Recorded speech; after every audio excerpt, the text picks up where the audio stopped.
Esta mañana en la entrevista de Hechos AM hablaremos de la propuesta del candidato a la presidencia del Partido Arena para el sector agropecuario. Bueno, esta propuesta se está construyendo realmente, ¿no? Para ello nos acompaña Ricardo Esmahán, director nacional del sector agropecuario de Arena, y Víctor Mencía es, ¿verdad? Es Mencía, eso, porque ahí dice Mancía. También miembro del sector agropecuario del partido, es que es poco raro su apellido, ¿no? Buenos días. El más conocido es Mancía, pero el suyo es Mencía. Somos Mencía, sí. Somos más o menos familia, claro, con el Mancía. Bienvenido, muchas gracias por estar con nosotros. Ricardo Esmahán es también quinto regidor de la Alcaldía Municipal y director de Actas y Acuerdos del COENA. Bueno, muchas gracias por estar con nosotros. Bienvenido, Ricardo. Muchas gracias también por acompañarnos. El gusto es nuestro. Muy buenos días, Romeo. Gusto estar aquí en tu canal. Bueno, señores, entiendo que lo que ha sucedido en los últimos días es que ha habido una juramentación, de alguna manera, de la nueva Directiva Nacional del Sector Agropecuario, y obviamente se están recogiendo los insumos a nivel nacional para construir una propuesta, ¿no? Para plantear una propuesta en el tema agropecuario en nuestro país. ¿Quién me puntea los primeros acuerdos o cómo han comenzado a formular esta propuesta a ustedes? Bueno, primero, como tú bien decís, Romeo, nosotros tenemos dos ejes de acción. El primero es la reconstrucción del sector agropecuario de Arena a nivel del país. El primer enfoque fue crear y juramentar la Dirección Nacional del Sector Agropecuario, eso ya se hizo. Luego tenemos como una segunda etapa la conformación de las directivas departamentales de los 14 departamentos. Ya hemos estado... Del sector agropecuario. Del sector agropecuario, por supuesto. Ya tenemos listo la Dirección Departamental de Huachapán, de Santa Ana, de Sonsonate, de San Vicente, de Usulután, de San Miguel, de Chalatenango, de Cabañas, de La Libertad, entre otros departamentos que todavía estamos trabajando.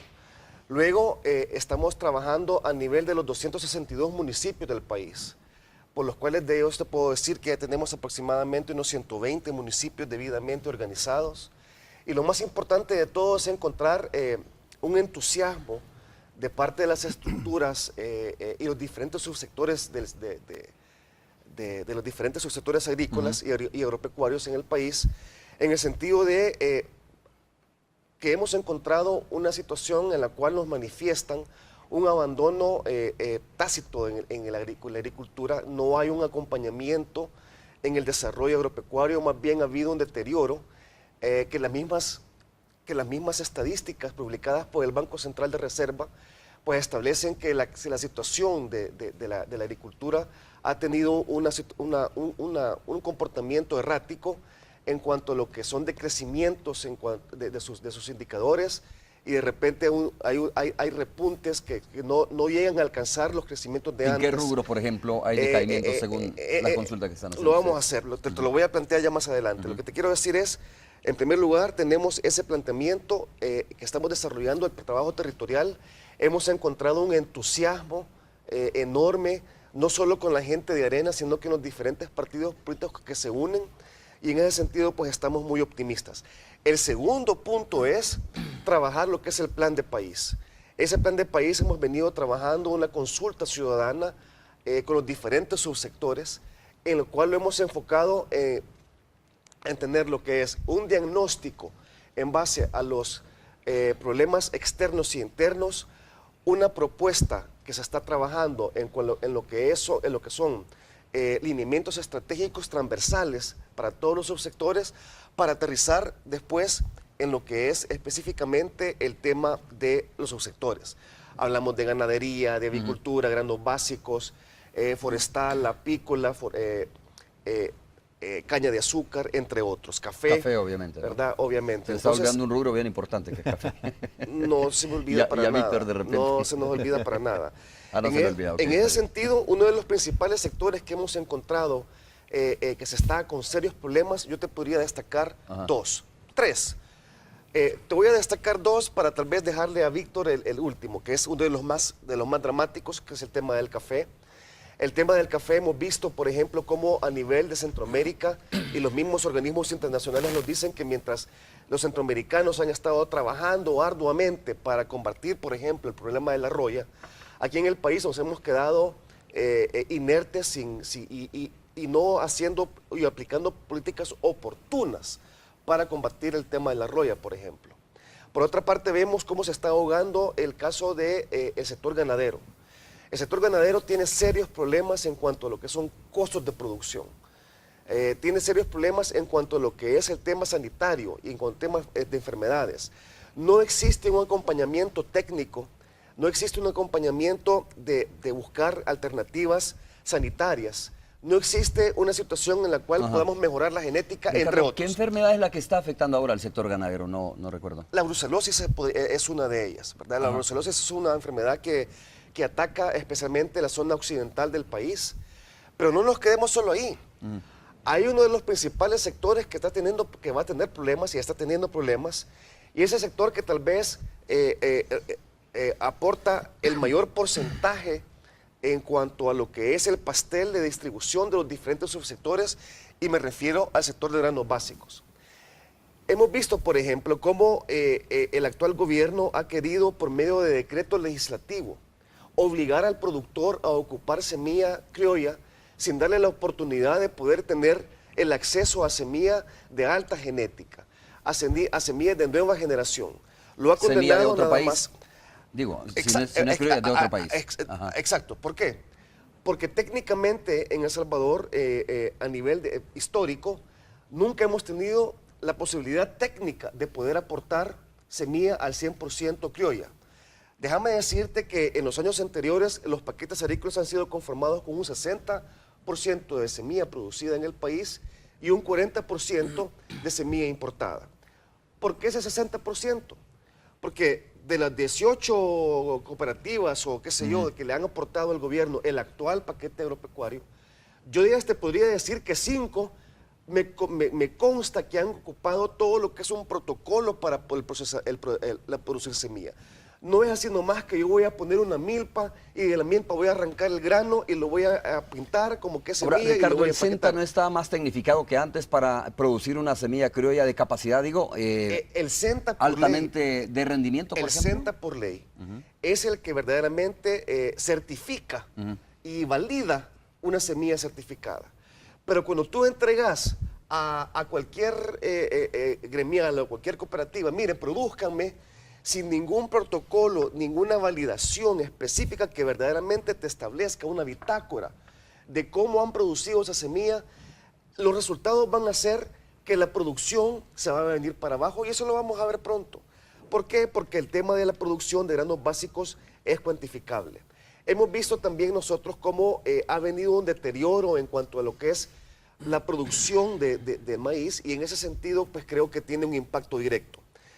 También aquí hay temas de políticas, por ejemplo, y se los comento y lo platicamos con agricultores a lo largo y ancho del país. ¿A qué me refiero? Que por un lado viene la mano benefactora del gobierno y te dice, mira, te voy a regalar un paquete de semilla. Obviamente no sabemos qué tipo de semilla le están dando. El agricultor conoce lo que le dan. A ojo de buen cubero sabe si es una buena semilla o es una semilla de grano pintada, ¿verdad? Entonces, en ese sentido, por un lado, te regalo, pero por otro lado, con políticas te puedo venir a perjudicar. ¿Cuáles han sido esas políticas que han venido a perjudicar directamente al sector de granos básicos? Vayan ustedes a Plaza a preguntar cuánto cuesta un quintal de maíz producido. Llegó a valer hasta $10 el quintal. Con eso no se puede sacar ni siquiera absolutamente, pero ni más mínimo los costos. ¿Por qué? Porque hay una política que ha establecido la apertura de la importación de maíz blanco.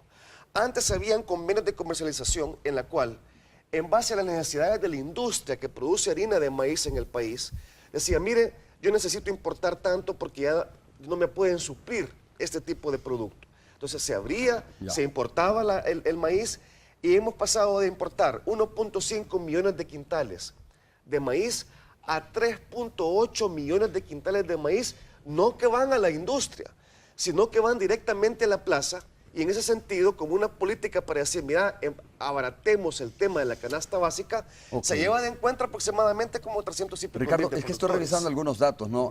A ver, ¿tú hablas de una producción de maíz de 8 millones de quintales? No, yo hablo de que, bueno, aquí tengo una gráfica. Ajá.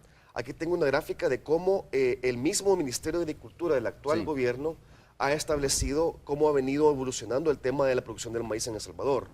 Por ejemplo, venimos de una producción en el año 2008-2009 de 19 millones de quintales, 19 y medio millones de quintales, y en la cosecha 2011-2012 se llegó a una producción aproximadamente de 16.5 millones de quintales.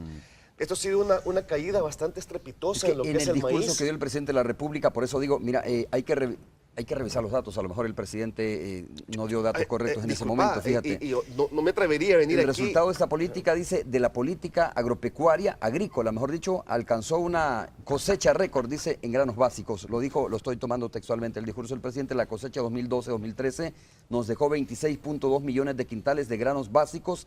El incremento mayor se dio en la cosecha de maíz, que fue de 20.3 millones de quintales, dijo el presidente de la República, y para la cosecha 2013-2014, dijo, se espera 23 millones de quintales, es decir, 3 millones más de quintales comparado con la cosecha 2012-2013. Los 26 millones de granos básicos, ahí incluye sorgo, frijol y arroz, ¿ok? Pero enfoquémonos en el maíz. Esta gráfica, el fuente es el anuario estadístico del Ministerio de Agricultura de este gobierno. Que venga el presidente a decir que, bueno, lo hemos escuchado muchas veces, eso de que nunca antes en la historia de gobierno alguno, pero su mismo ministro de Agricultura y el staff del Ministerio de Agricultura le está diciendo que el presidente, pues le dieron una mala información, porque aquí la fuente es el mismo Ministerio de Agricultura. Yo te invitaría a que buscaras el anuario estadístico del Ministerio de Agricultura y Ganadería y vieras de que la cosecha que el presidente dijo que fueron ¿cuántos? 20 millones de quintales. 20.3 pues, millones de quintales. El papel y el discurso aguanta con todo. Yo creo que es bien difícil venir a inventarse en un anuario estadístico, debido a que la agricultura, nuevamente lo repito, es cuantificable. En ese sentido, el Banco Central de Reserva dice una cosa. En los anuarios estadísticos del Ministerio de Agricultura dicen y ratifican lo que dice el Banco Central de Reserva. Y ahora escuchamos al presidente de la República decir esos números, verdaderamente consideramos de que tal vez está siendo mal asesorado. Ricardo, ¿qué piensas tú sobre la temática, especialmente en el rubro de café, ¿no? ¿Cómo está la situación en este momento? Pero mira, más allá de la crítica, porque es importante, digo, y cuando digo crítica no es una palabra en términos despectivos, ¿no?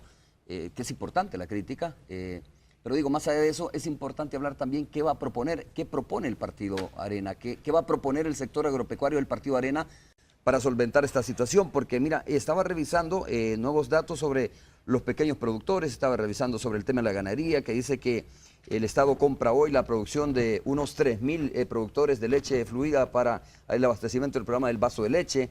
Habla ese mismo dato que dio a conocer el presidente, ya habla de 144.000 créditos del Banco de Fomento Agropecuario que ha otorgado a los productores medianos y pequeños, ¿no? Es decir, hay una cantidad de datos, pues obviamente, que son importantes resaltarlos, pero digo, más allá de eso, Víctor, ¿qué propone el Partido Arena? ¿Cuáles son las propuestas entonces para volver a rescatar la agricultura desde el punto de vista de ustedes? Sí, muchas gracias. Yo creo que lo más importante de rescatar aquí es que tenemos un gobierno que dice mentiras. Yo no me extrañaría también que dijera que también vamos en aumento de la cosecha de café, cuando vamos a tener la peor cosecha de café, en esta cosecha 13-14.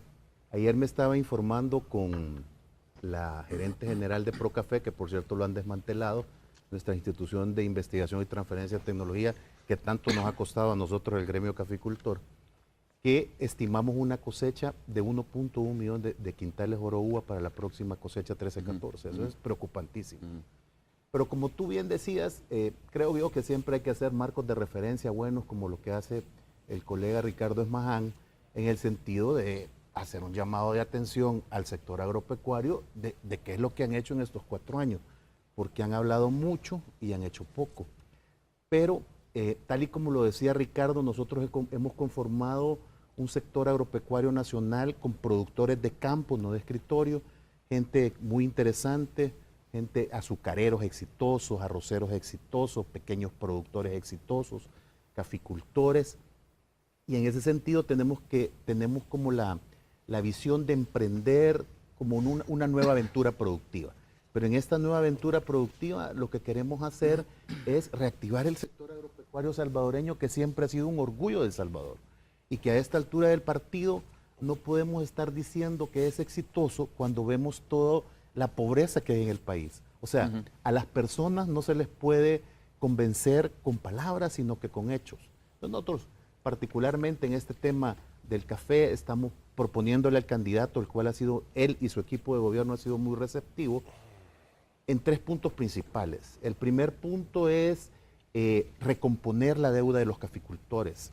Amén de que el precio ahorita está bajo y que el sector está abandonado, creemos que es el momento de apostarle al sector caficultor, porque siempre en épocas de precios bajos es cuando más se trabaja en las fincas para poder tenerlas produciendo en épocas de precios altos. En tal sentido, creemos nosotros que debemos de recomponer esas deudas de FICAFE, el Fondo de Emergencia del Café, que ya fue pagado el 80%, y que no vemos cómo se llama, que esto le pueda como ayudar al sector para que pueda tener el sector caficultor un poco de flujo de caja para poder invertir en su finca. Paralelamente, creemos que tenemos que poner a disposición una línea de financiamiento con créditos blandos que le permita al caficultor hacer todas las sustituciones de variedad y de cultivos. Déjame decirte que nuestra caficultura, el 95% está sembrada de la variedad Pacas y Borbón, que son variedades altamente resistentes, altamente persistentes a la roya, susceptibles a la roya, a enfermedades. Hoy ya hay nuevas variedades y creemos, y hemos hecho simulaciones responsables de eso, que creemos que los productores ya pueden accesar a nuevas variedades. Yo creo que no debemos de pelearnos con la tecnología. Nosotros debemos de estar a la par de la tecnología para ser sinónimo de productividad. ¿Y cuál fue el trabajo de Procafé en años anteriores, antes de esta administración entonces? Bueno, yo te quiero comentar que el trabajo de Procafé, el último trabajo bueno de Procafé fue haber liberado la variedad Cuscatleco, que son unos archimores de un híbrido híbrido de Timor mezclado con un Villa Sarchí, que son resistentes a la roya y a enfermedades de café. Las últimas cosas de Procafé fue haber, ¿cómo se llama?, modernizado su sistema de análisis de suelo. O sea, Procafé para nosotros era una herramienta muy importante. Tal vez quizás nosotros lo que estamos proponiendo es que somos el único país que tenemos 2 instituciones encargadas de café. Está el Consejo Salvadoreño del Café por un lado y Fundación Procafé por otro. Fundación Procafé se encarga de la generación y transferencia de tecnología, y el Consejo Salvadoreño del Café de la promoción de café de El Salvador. Entonces creemos que nosotros debemos de fusionar estas 2, instituciones que estén, comandadas por gente representativa del sector, y la parte, digamos, de gobierno, la parte política, que sean unos entes facilitadores. Yo termino diciéndote lo de la parte de ganadería. No hay una política ganadera. El vaso de leche no es una política ganadera, ni el charrito, ni el muchachito que sale ahí. ¿Por qué no es? ¿Por qué no puede considerarse una política ganadera? Bueno, tal vez no sea suficiente, pero puede tomarse ser como una parte. política, ¿no? Yo quiero ser enfático en una cosa. Estamos totalmente de acuerdo en que a los niños les demos el vaso de leche. Pero también estamos de acuerdo en que no solo se le compre a una sola empresa, sino que esta se difunda por pequeños productores asociados. Para eso hay que darles, digamos, los medios necesarios, y que pueda en cada quien en su región proveer a los muchachos estudiantes ¿No es que así tanto en este lo momento? necesitan. Pues yo creo que no es ¿Dices tú así. que se le compra a una sola empresa? ¿A cuál empresa? No sabemos, o sea, no sabemos a cuál empresa, o sea, sí, pero deberían de difundir esto a Ahora, más Víctor, gente. lo que entiendo yo ahora es que, a ver, voy a ponerla como ejemplo la zona norte, ¿no? Lo que sucede ahora es que el gobierno compra esa cantidad de leche, o la leche que se produce en la zona norte del país, y comienza a repartirla en las escuelas, ¿no?, a través de este programa del vaso de leche. Antes no existía esta posibilidad del productor, sino que el productor tenía que andar buscando su propio mercado. De alguna manera, este es un acompañamiento al esfuerzo y un incentivo al productor, porque al mismo tiempo se le provee, ¿no?, el mercado, se le compra la producción. Correcto. Eso, aunque no sea una política, pero es un incentivo. Dice, bueno, de repente yo productor, pequeño productor, digo, gracias a Dios, hoy tengo quien me compre la leche, y no me preocupo tanto, ¿no? Me preocupo más por producir, supongo yo. Bueno, yo no sé si ustedes saben cuánto vale una botella de leche. Una botella de leche vale 40 centavos, vale más una botellita de agua. Nosotros ¿Y qué está cara, la leche o el agua? Yo creo que el agua. Yo creo de que no debemos de quedarnos en el paso de producir nada más. Nosotros queremos en este nuevo periodo de gobierno que vamos a tener, apostarle a la cadena de valor. Creemos que tenemos que adicionarle valor a lo que producimos. No es lo mismo vender leche que vender quesos. O sea, la gente que entra, digamos, a la parte de cadena de valor tiene obviamente mayor rentabilidad. No es lo mismo vender café a Estados Unidos o a Helsinki, como te decía yo, que vender tazas de café. Vender tazas de café ya pasa por toda la cadena de valor y es lo que genera con mayor rentabilidad. Ricardo, por sectores que propone el partido, o ¿qué crees tú que debe de impulsarse para reactivar, en el entendido de que no está reactivado ninguno de los sectores desde el punto de vista, o la mayoría de sectores desde el punto de vista del Partido Arena, ¿no? ¿Qué harían ustedes entonces? ¿Qué proponen entonces? Ok, volviendo al tema y para terminar el tema de lo del vaso de leche. Según el anuncio que sale en televisión, se está invirtiendo aproximadamente $7 millones en lo que es el programa. La mayoría de la leche pues se compra en lo que es en la zona norte, como tú bien lo decís, Romeo. Ponía como ejemplo la zona norte, ¿no? No sé pero si es sucede también. es correcto, es correcto. En ese sentido, si tú haces el análisis del costo de lo que significa una botella de leche, el transporte de la botella de leche, la transformación y el empaque para poder hacerlo, se está ocupando la leche en UHT por la larga duración que tiene que tener el transporte, etcétera, y el consumo.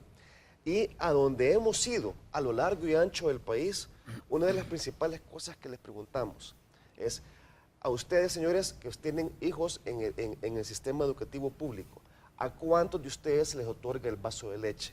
Y te vas a dar cuenta, por ejemplo, que en Oriente es 0, ¿verdad? En Occidente está algo representado el vaso de leche, pero aproximadamente de 1.3 millones de alumnos que existe en el sistema educativo, prácticamente no llega ni a la mitad de la cobertura.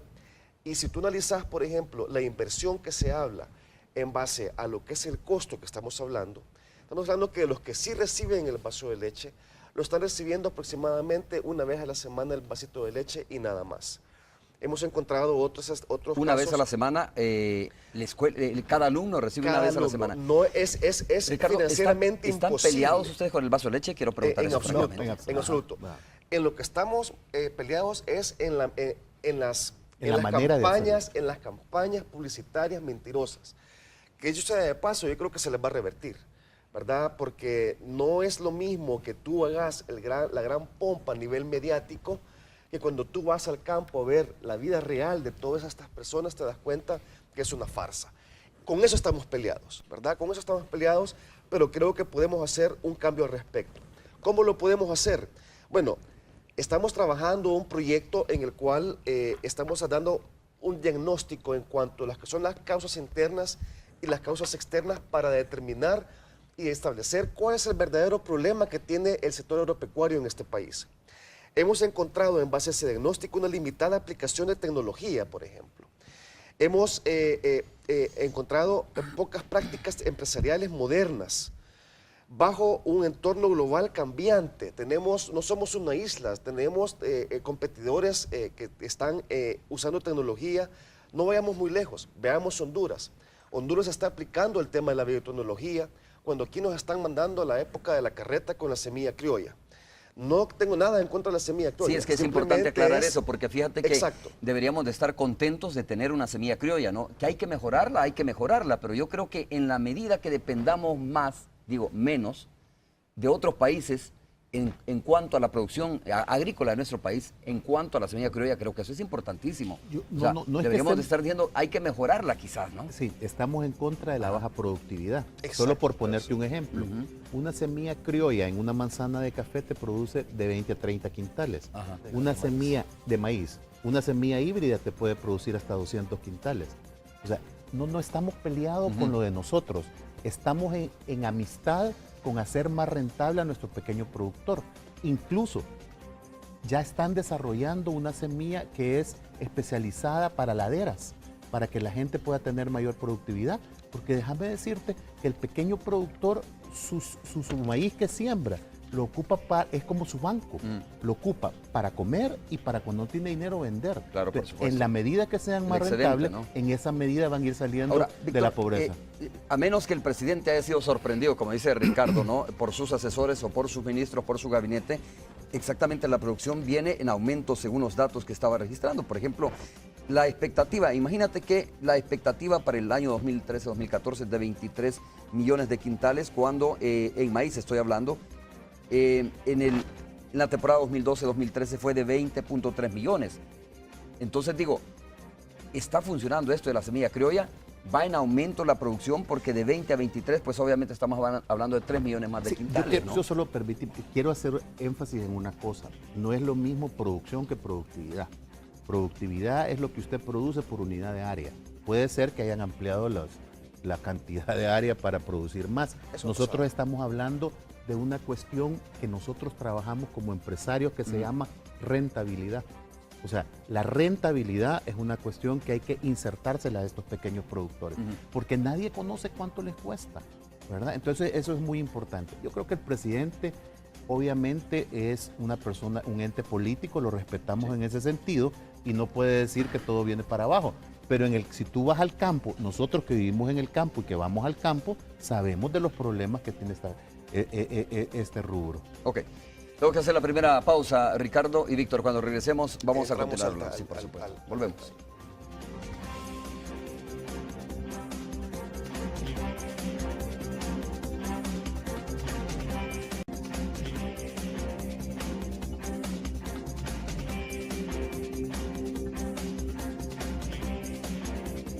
Muchas gracias por continuar con nosotros. Estamos conversando con Ricardo Esmaján y está también Víctor Mencía con nosotros, ambos, encargados, ¿no?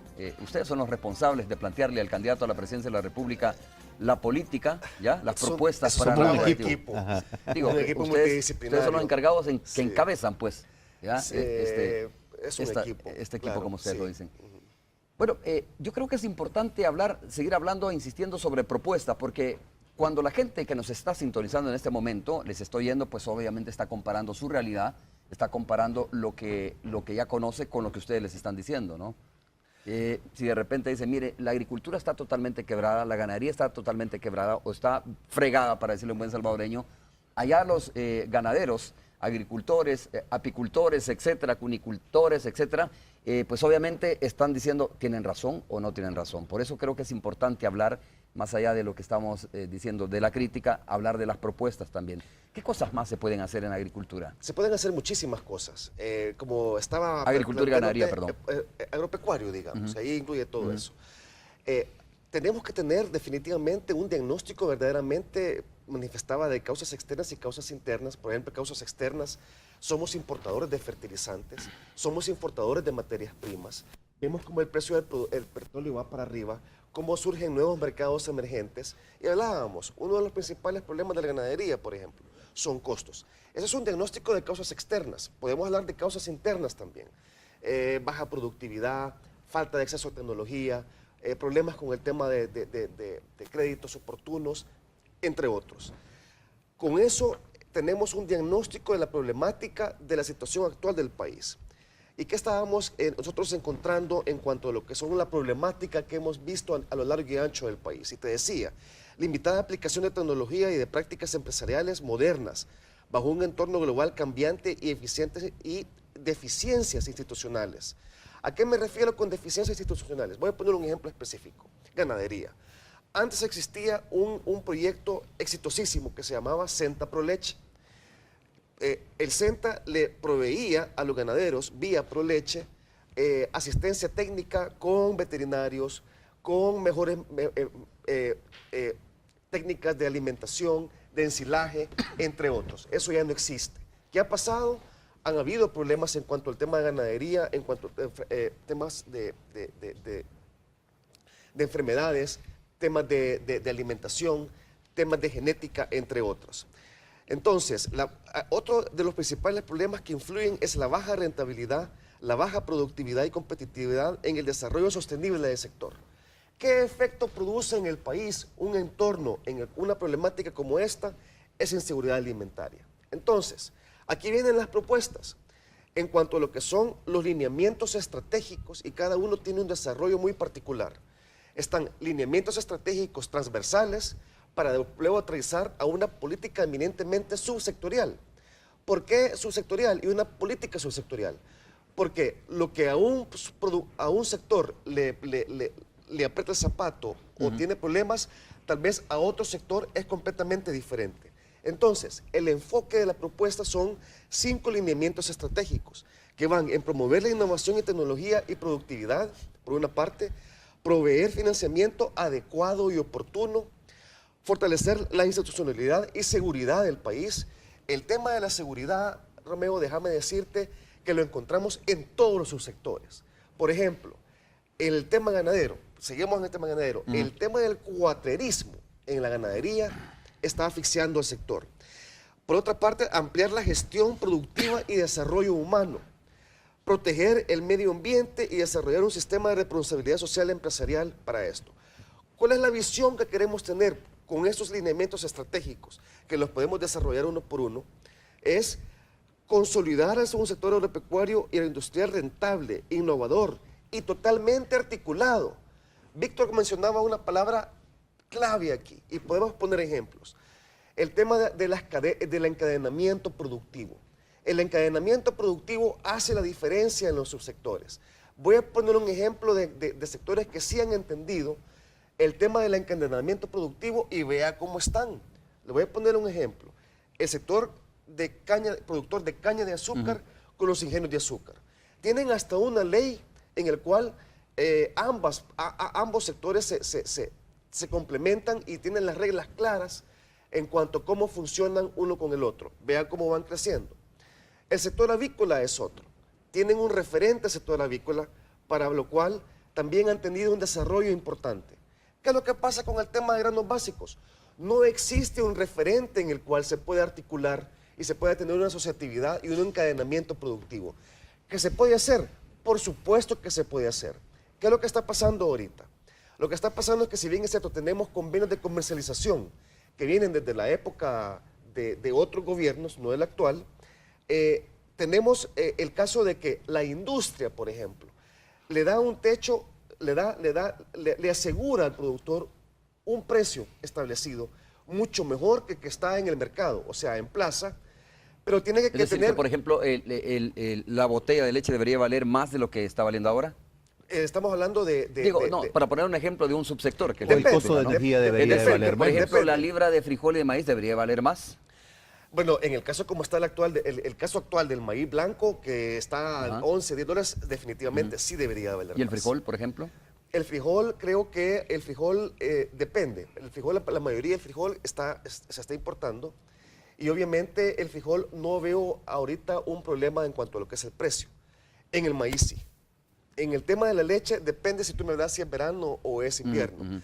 En el verano, obviamente, tiende a subir más el precio de la leche. Lo mismo sucede con los granos básicos, y ¿no? igualmente con el, tema con el tema de la cosecha. Si tú hablas, por ejemplo, con los ganaderos, te van a decir, no, mire, que yo creo que me pueden pagar más. Si tú hablas, por ejemplo, con la cadena productiva, que es la industria de procesadora de lácteos, te dicen que están pagando un precio justo y en base a calidad de la leche, porque la industria te está pidiendo leche clase A. En cuanto a la calidad de leche, hay premios. En cuanto a la leche que no sea de tanta calidad, no hay premios. Entonces, ahí viene qué tipo de leche quiero producir yo, con qué tipo de tecnología quiero producir. Volvemos al tema tecnológico. Ricardo, es que solo estaba viendo la persona que me escribe. Solo para recordarles, el precio de frijol en los gobiernos del Partido Arena era de unos 50 la libra. Hoy, en el año 2013, es de 50 centavos. Bueno, entonces volvemos a lo mismo. Por un lado, hablo que pobrecitos los agricultores, que hay que ayudarlos, que están abandonados, pero con ese tipo de comentarios, ¿qué me quiere decir a mí? Que no hay que pagarle a un productor un precio justo. ¿Por qué? Porque el productor tiene que subsidiar a las personas que vivimos en las ciudades su canasta alimentaria. Y los del campo también. ¿Y el productor qué? Yo creo que unos 50 tenemos que ver por qué llegó a costar eso. Pero de venir a decir de que en las épocas pasadas se valía más el tema de los granos básicos, pues mire, lo que estamos buscando es que tenga una rentabilidad el sector de granos básicos específicamente. En ese sentido, creo que tenemos que tener políticas en el cual, vía productividad y vía rendimientos por manzana productiva, creo que podemos hacer la diferencia. Creemos que con el tema de la asociatividad, con el tema del encadenamiento, podemos tener ese balance de tenerle a los que vivimos en ciudad su canasta básica accesible, pero también al que produce los alimentos, premiarlo y que tenga buenos precios para incentivar el tema de que produzcan en el país. Cuando los productores producen y van a la plaza y le van a dar un precio que cuesta menos de lo que verdaderamente ha invertido para producirlo, usted Obviamente, le quita ¿no? el incentivo al productor. claro. Entonces, tiene que tener ese balance, porque el productor dice, mire, ¿yo para qué voy a sembrar el otro año? Si me van a pagar menos de lo que me cuesta a mí, porque en la ciudad tiene que estar barato la canasta básica. Es una política premeditada. Yo te comentaba al principio de mi intervención. Por un lado te regalo semilla y fertilizante, pero por otro lado te voy a abrir las fronteras y voy a importar cualquier cantidad de maíz para que vaya a la plaza y el precio se venga para abajo. ¿Qué incentivo ¿De tiene dónde está ese? entrando? Bueno, Ninguno. pero entiendo que cuando se importa maíz de otros países es porque no es todavía autosuficiente la producción. No, y es que eso creo que es claro, ¿no? O sea, es decir, en los granos básicos, en las hortalizas, por ejemplo, no somos autosuficientes todavía. No, Sobre todo en el no, tema de las hortalizas, creo que estamos logrando una especie de equilibrio en los granos básicos. Pero digo, eso es normal, eso no lo hace cualquier país cuando de verdad su producción no es la necesaria todavía. Volvemos a lo mismo. ¿Cuáles son los contrapesos que puedes tener y los balances? ¿Qué es lo que pasaba con los convenios de comercialización? Cuando la industria necesitaba materia prima y no había en el mercado, obviamente se importaba directamente a la industria. Cuando habían problemas, por ejemplo, de una sequía o de inundaciones por lluvia y no había producto en el mercado, pues se importa. ¿Qué es lo que está pasando ahorita? Hay una apertura total en el cual cualquier coyote puede ir a Honduras a traer cualquier cantidad de maíz, ir a plaza y lo vende, sin ningún tipo de control porque hay o no hay mercado, hay o no hay Solo producción. tengo una duda, Ricardo, ¿eso es producto de los Hortalizas tratados y de libre frutas. comercio o no?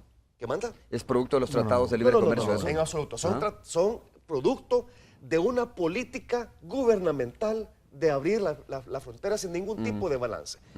Eso es lo que está ocurriendo. Diferente en el tema de hortalizas y frutas. En el tema de hortalizas somos deficitarios, estamos importando aproximadamente 60 millones de dólares al año en hortalizas. En el tema de frutas también somos deficitarios, estamos importando aproximadamente 40 millones de dólares y no afectamos a nadie. O sea, no hay necesidad, pero cuando tenés tú un sector que tenés una responsabilidad eminentemente social, porque según el censo agropecuario te dice que es una población que tiene menos de una manzana, que es una persona que está envejeciendo, y aún así, si bien es cierto, le vas a regalar por un lado, pero le vas a castigar por el otro. Ricardo, quiero escuchar una opinión tuya nuevamente sobre este tema, ¿no? En términos más generales. Bueno, Víctor. yo lo que te podría aunar a las propuestas es algo muy importante para nosotros en Arena, que es el tema de educación. Nosotros creemos, y particularmente el suscrito cree que el tema de educación es básico para esto, en la parte de agricultura. Si nosotros en la Escuela Nacional de Agricultura, que por cierto está abandonada, haciendo un paréntesis, mi hija estudia en Honduras, porque la Escuela de Agricultura aquí está abandonada, mi hija estudia en el Zamorano. Tenemos que apostarle a tener nuevas ideas con las nuevas generaciones.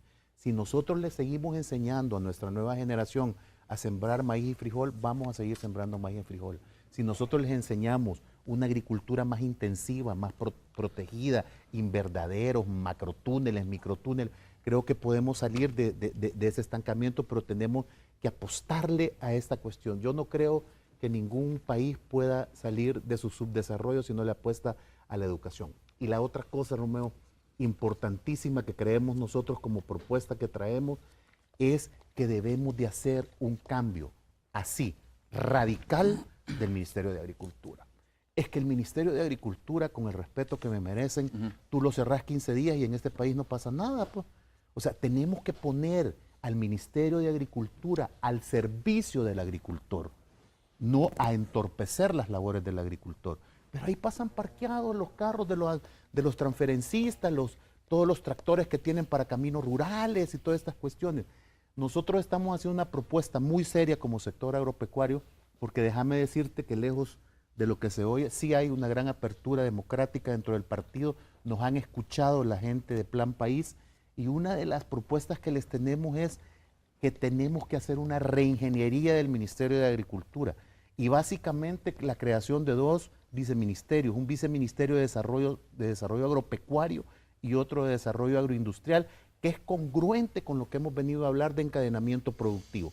De esta manera vamos a poder sacar, digamos, a ese productor de esa pobreza extrema en que vive y llevarla a situaciones de calidad de vida aceptable. Víctor, Ricardo, vamos a hacer de nuevo una pausa comercial. Vamos a ir directamente con Alejandra Canales, se encuentra en los contornos del Parque Centenario. Ahí la Policía Nacional Civil investiga la muerte de un menor de edad, de un recién nacido. Alejandra, te escuchamos. Buenos días. Así es, Romeo, buenos días para ti y para tus invitados. Te cuento que es una lamentable noticia, un bebé de 22 días falleció esta mañana, según las primeras investigaciones de la policía. Eso habría sido a causa de una muerte súbita, es decir, una muerte natural.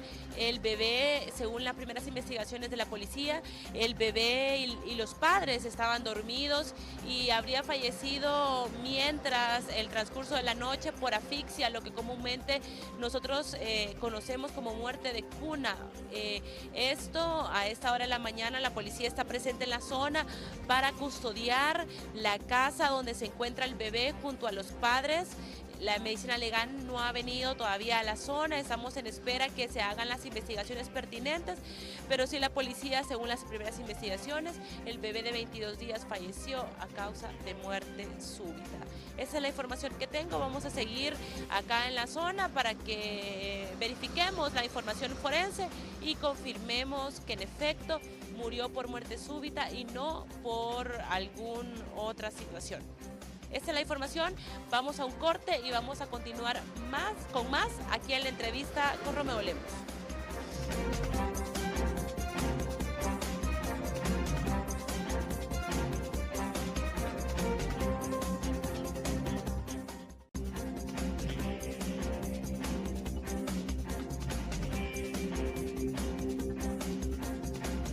Buenos días nuevamente a ustedes, amigos televidentes, por supuesto a Romeo y a sus dos invitados. Tenemos aquí muchísimos comentarios con respecto a este tema y los vamos a conocer. Rodrigo Misael Orellana dice, ¿qué pueden proponer ellos en cuanto a las maquilas? Tito Carlos dice, las mismas promesas que no se resolvieron. Juan Carlos Cruz dice, pregunto, ¿por qué no toman iniciativas para promover los cultivos hidropónicos, viendo la escasez de tierra por el cultivo y la falta de agua? Frank Alvarado dice, ¿cómo se hará para combatir la entrada de quesos de Nicaragua de puro contrabando? Hace esa consulta. También Frank dice, pregúntele cómo apoyará a los ganaderos y si seguirá o si se seguirá con el programa del vaso de leche. Alejandro Bolaños dice, ¿cómo se hará para la ayuda del paquete agrícola? ¿Será más ordenado y llegue solo a personas que realmente cultivan? También Marvin Carpio dice, Roxana, me gustaría que preguntaran cómo y de dónde ayudarán a nuestros campesinos, ya que este sector es uno de los más burlados en todas las campañas. ¿Qué van a proponer? Dice, si en realidad arena es mejor comprar en el extranjero, asegura Ernesto Hernández. También acá, por ejemplo, Rafael Gallardo dice, la semilla que dieron antes era de los desperdicios que producían, dice, asegura él.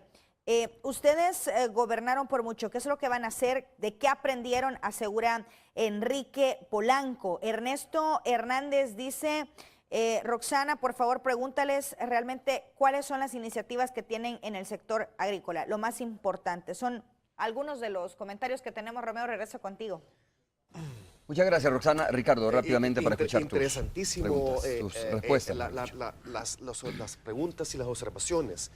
Veníamos diciendo de que uno de los principales ejes de lineamientos estratégicos como primero es promover la innovación tecnológica y productividad. Cuando hablamos del tema hidropónico, podemos decir que existen una cantidad enorme de sistemas que pueden trabajarse y se están trabajando. Por ejemplo, las casas mayas. Hemos ido y hemos trabajado en Occidente, específicamente en San Lorenzo, en Atiquizaya, unas casas mayas que están produciendo, por ejemplo, chile verde, que le han cambiado la vida y la rentabilidad a los productores porque se han dejado asesorar y tener acceso a tecnología. El tema hidropónico no es la excepción. Miren, el tema de la importación de quesos es un tema vital en este país, porque no solo se trata de la importación masiva de quesos, sino que la salubridad de los quesos y la inocuidad para digerir esos quesos. Por ejemplo, si ustedes agarran de esos quesos, que no son todos, de esos quesos chucos que importan, y lo pone usted debajo de un microscopio, usted va a ver una cantidad de coliformes fecales. ¿Y quién está importando esos quesos chucos, esos Ricardo? quesos chucos importan de comerciantes y de puntos ciegos. Y entonces, ¿qué pasa? ¿Qué es lo que dice la industria nacional? Dice, miren, no nos oponemos a que importen, pero que importen bajo las mismas reglas que a mí me audita la ley. Por ejemplo, que sean quesos inocuos, que sean quesos pasteurizados, que sean quesos que verdaderamente le den la certeza a la población de que están comiendo quesos buenos. Los paquetes agrícolas. Tenemos una cantidad enorme de ideas de cómo podemos hacer más eficaz el tema de los paquetes agrícolas, en dos sentidos. Uno, darle la sostenibilidad económica a los paquetes agrícolas. Hemos buscado la forma de cómo poder monetizar la ayuda que le entrega el agricultor, y le hemos hablado a lo largo y ancho del país. Es decir, señor agricultor, usted, si le entregamos un paquete tecnológico, por ejemplo, y con una asistencia técnica de fertilización, ¿estaría usted dispuesto a pagarnos con producto establecido para que el gobierno se lo agarre como pago y lo monetice, por ejemplo, en la alimentación de hospitales públicos, en la alimentación de los cuarteles del país, en la alimentación de las cárceles del país? Monetizar para que esa plata... O sea, ¿pagarían con producto esos agricultores? Pagará por producto para que se tenga la sostenibilidad de lo que es el producto. Por otra parte, hablamos de encadenamientos productivos. ¿Cómo dinamizar la economía? En vez de que los pobres agricultores vayan a pasar todo un día bajo el sol, ¿por qué no ocupamos en la red de los agroservicios a nivel nacional? Y que sea por medio de los agroservicios de que se pueda establecer la entrega de paquetes en base al censo y a la dirección donde queremos verdaderamente aportarle la comodidad al productor que vaya a retirar su producto y dinamizarle a la cadena productiva vía agroservicios el dinamismo económico que estamos quiero que buscando. veamos a continuación un sondeo. Le preguntamos, así como lo hacemos, ¿no? Generalmente salimos y le preguntamos espontáneamente a la gente qué piensa sobre determinado tema. Ahora le preguntamos si cree usted que el trabajo en la agricultura, o cómo ha sido el trabajo en la agricultura en estos últimos años, ¿no? Vamos a ver qué contesta la gente. Pues sí, creo que sí ha habido mejoras porque el precio de los frijoles y el maíz se ha mantenido, ha estado estable. Creo que en el mercado pues hay suficiente oferta como para que la demanda no exija que haya un aumento de precios. Que no es el primer gobierno que lo descuida y por eso es que nuestras exportaciones no aumentan, por eso es que nuestra economía no crece y pues lo que se espera del próximo gobierno es que haga algo respecto a la... Dice el presidente Funes que ellos han invertido y que están trabajando con eso de la semilla mejorada y todo eso, pero eso no es una solución integral al problema de la agricultura. Yo diría de que hace falta bastante, ¿verdad? Hay que reconocer que este gobierno de alguna manera pues se ha enfatizado con los agricultores, ¿verdad? Un apoyo más integral a ellos mismos. Que se han estado dando a los campesinos y todas esas acciones que ha estado realizando el gobierno es posible. La verdad, no sé si podría haber en lo que le resta a ese gobierno, lo poco que le resta a ese gobierno, una mejora bastante amplia. No, creo que no, igual sí. Tengo familia que trabaja de eso y yo he visto que igual está, sí. Sí les ayuda, pero lo mismo que antes. Con la distribución de las semillas y eso, creo que se ha hecho como más extensivo la distribución y eso, entonces obviamente mientras más agricultores tengan a la mano el producto, la materia prima, pues creo que va a ser mejor para ellos para poder cultivar. Algunas de las respuestas, Víctor y Ricardo, de nuestros amigos televidentes, ¿no? Bueno, yo creo que el pueblo es sabio, ¿verdad? Y estamos sorprendidísimos de las respuestas que han dado porque son lo correcto. Yo creo, estimados amigos televidentes, de que aquí lo que tenemos es que romper esquemas, ser más agresivos con la parte de la agricultura. Yo creo que el doctor Norman Quijano está haciendo como dando la apertura para esto. Nosotros tenemos una estructura y un partido que nos respalda. No nos fijemos en el pasado, fijémonos en el presente, fijémonos en las nuevas caras, fijémonos en un futuro que tenemos como El Salvador, que tenemos que aprovechar para nuestros hijos, para sus hijos. Y ese es, digamos, el llamado que yo les quiero hacer a todas las fuerzas vivas del país, a unirse a esta, ¿cómo se llama?, esfuerzo de arena para salvar a El Salvador de ideologías extrañas que no queremos y que nos meten nuevos cambios, y los cambios que tenemos son para estar peor. De verdad, hermanos areneros, y todo el país, les hago esta reflexión porque quizás vamos a tener una última oportunidad de ser el país del cual todos nos enorgullecíamos hace 5 años y que ahora somos el país que tenemos menos crecimiento económico, más inseguridad, más pobreza, y no podemos seguir así. Yo creo que debemos de darnos la oportunidad y el pueblo salvadoreño se lo merece, de estar bien, de estar tranquilos, de sentirnos orgullosos de ser salvadoreños. Bueno, muchas gracias. Tengo poco tiempo. Ricardo y Víctor, Ricardo es el director de actas y acuerdos del COENA. Yo, en broma, antes de entrar al programa, le preguntaba a Ricardo si ya hay acuerdo para la expulsión de Walter Araujo, ¿no? Digo, ¿por qué no preguntarlo si tú eres miembro del COENA realmente? ¿Cómo están viendo ustedes ya, para ir terminando el programa, este tema de la situación que está dando con el magistrado del Tribunal Supremo Electoral? Porque, de paso, les digo que el día de mañana lo tengo como invitado aquí al programa. Decisión de expulsión no existe. Lo que ha habido es una renuncia expresa, pública, de parte del magistrado Araujo, en el cual el Partido Arena pues, le ha aceptado su renuncia. Él no ha renunciado, Ricardo, lo dice francamente, lo he dicho en varias ocasiones, no renuncio a Arena, desconozco la dirigencia actual de Arena, dice, o sea, para poner de verdad en contexto las palabras. Es prácticamente una renuncia disfrazada, y lo que se ha hecho pues, es aceptarle esa renuncia disfrazada al magistrado Araujo. El problema aquí no es si es de arenero de corazón o que si renuncia o no renuncia. El problema aquí es que él tiene una investidura como magistrado de un tribunal importante del país que da la certeza y la transparencia a lo que sería un proceso electoral para el próximo año, que es clave en este país, y que un magistrado con esa investidura venga a pisotear la institucionalidad y la transparencia de un tribunal que ha tenido pues, una trayectoria en la cual nunca se había visto magistrados que habían estado en el Tribunal Supremo Electoral emitiendo juicios adelantados. Pero no es bueno que se declare independiente, si eso es lo que de repente está diciendo Arena. Mire, por ejemplo, en torno a los magistrados de la Corte de Cuentas, que sean independientes y no partidarios, este es un buen ejemplo, ¿no? Depende, ¿verdad? Porque la ley, primero reforme la ley y la Constitución es claro que van como ternas a propuestas de partidos políticos que sacaron los primeros 3 lugares en las elecciones presidenciales. Mientras no exista eso, todo lo demás es hipotético. ¿Va a haber alguna acción concreta, Ricardo? Nosotros lo que estamos viendo es de que nos preocupa el hecho de que un magistrado que tiene esta investidura está emitiendo juicios adelantados. Usted puede ver y puede notarlo cuando usted entrevista, por ejemplo, a jueces de los tribunales jurisdiccionales, cuando entrevista a magistrados de la Corte Suprema de Justicia y le hacen preguntas concretas, y le dicen, miren, yo no le puedo responder porque si le respondo, estuviera adelantando juicio y eso me obligaría a mí a que fuera recusado de conocer algo porque yo emití ya un juicio adelantado.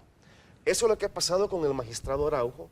Él ha adelantado juicios y ha hecho señalamientos en los cuales él mismo ha venido a recusarse en base a los criterios adelantados que ha expresado a nivel público. Y entonces yo creo de que el Tribunal Supremo Electoral debería de recusar al magistrado Araujo debido a que emitió juicios adelantados y que vino pues ¿Pero va a haber alguna solicitud de ustedes para esta recusación? Solicitando esta recusación. Va a haber un procedimiento, claro. Y no dudamos de que si no hay una decisión tomada en base a cómo se ha hecho, por ejemplo, lo vemos en la Corte Suprema de Justicia, que dicen, mire señor magistrado, usted adelantó criterio en esto, lo vamos a recusar, por favor, excúsese de este caso específico. Nadie le está diciendo que se vaya de su cargo y de su investidura como magistrado. Él puede continuar hasta que se le vence su periodo el último día, pero él se inhabilitó él mismo al emitir una serie de juicios y él tiene que ser apartado de conocer el siguiente proceso electoral. Eso no quiere decir que le vamos a pedir su renuncia ni nada por el estilo. No, bueno, eso tiene que pasar por la Asamblea, ¿no? Aun cuando lo pida el partido Arena. Yo lo que creo es que todos los salvadoreños están hartos de estos zipizapes, ¿verdad? Creo que lo que quieren oír es soluciones, creo que lo que quieren oír es armonía entre todas las partes. O sea, cuando nosotros hacemos propuestas, las hacemos en el sentido de que vayan dirigidas al pueblo salvadoreño. En el caso del magistrado Araujo, al cual aprecio mucho, quiero decirle que no es la manera de atacar personas como se hace patria. Nosotros no seguimos personas, seguimos ideologías, ¿verdad? Y quizás esa es la diferencia, y creo, Walter, de que Arena es un partido que ama a sus correligionarios, ¿verdad? Y igual sentimos mucho que a ti te esté, digamos, no te parezca ciertas cosas. Creo que ni en tu casa te han de parecer otras cosas, pero hay que armonizar, ser solidarios y tratar de componer los problemas desde adentro. Todos tenemos problemas. El único que no tiene problemas es el que está en el cementerio. Bueno, ok, muchas gracias, Víctor Mencía, por haber estado con nosotros. Un gusto haber conversado con ustedes, señor. Muchas Romeo, gracias, Ricardo, un gustazo, también. gracias por habernos dado el espacio y pues, ustedes, estimados televidentes. Solo por déjame escucharnos. darle un saludo y un claro. abrazo a mis amigos del sector agropecuario nacional, que les prometimos que los íbamos a saludar. Muy bien. Esto es un trabajo de equipo de ellos también. Un gran saludo. Muy bien, y por supuesto es nuestra obligación a abrir, ¿no? Los espacios a todos los partidos políticos y a todos los sectores sociales para que vengan a exponer sus ideas, sus sugerencias, sus críticas incluso y sus propuestas de cara a tener un mejor país, El Salvador. Vamos a hacer la pausa, regresamos.